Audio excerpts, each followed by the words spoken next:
দেবাশিস দত্ত এবং সঞ্জয় বসু একসাথেই একই বৈঠক করলো, কি বলবে?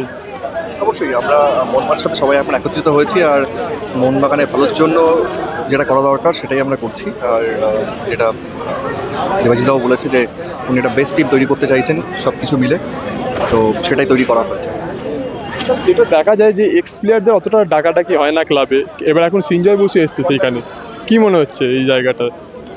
দেখো এখন দুটো আমরা দুজন মিলে একসাথে আমরা সবাই কাজ করছি, এখন মোহনবাগানের হয়ে কাজ করছি, এবং সবাই আমরা যেগুলো প্রমিস করা হয়েছে যেগুলো করবে আমার সেগুলোই আবার করা হচ্ছে। এবং আমার মনে হয় শুধু বিভিন্ন এক্স প্লেয়ার, বিভিন্ন প্লেয়ার এবং সবাই এখন ক্লাবে আসবে, এবং সেইভাবে আমরা সেই দিকে এগোবো যাতে ক্লাব আরও সুন্দরভাবে এগোতে পারে।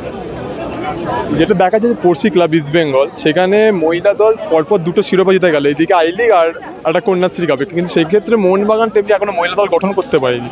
তাহলে কি পরবর্তী কি কোনো চিন্তাভাবনা রয়েছে এই নিয়ে? আমি জানি যে মহিলা দল এবার করা হবে, হয়তো সেই দিকে এগোচ্ছে, এবং জাস্ট আজকে সবকিছু ফাইনালাইজ হলো, এরপর আশা করি প্ল্যান করবে সবাই মিলে, পুরো টিম মিলে যে কীভাবে কী এগোবে। বাট আশা করি এবার মহিলা দল এবার হবে।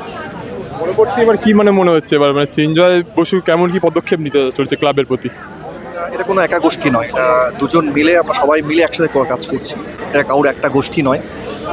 মোহনবাগান সবাই একসাথে কাজ করবে, একসাথে কাজ করছি, এবং প্যানেলে যারা আছে সবাই মিলে একসাথে মোহনবাগান ক্লাবকে এগোনোর জন্য যেটা করা দরকার সেই প্ল্যানগুলো একসাথে করা হবে। সবাই আজকে হয়েছে, এরপর নিশ্চয়ই প্ল্যান করা হবে। কতটা খুশি এখন এই মুহূর্তে, কতটা খুশি? আমি হ্যাপি, বিকজ মোহনবাগানের ভালো হচ্ছে, মোহন ভালোর জন্য সবাই একটা বেস্ট টিম তৈরি হয়েছে। I am really happy.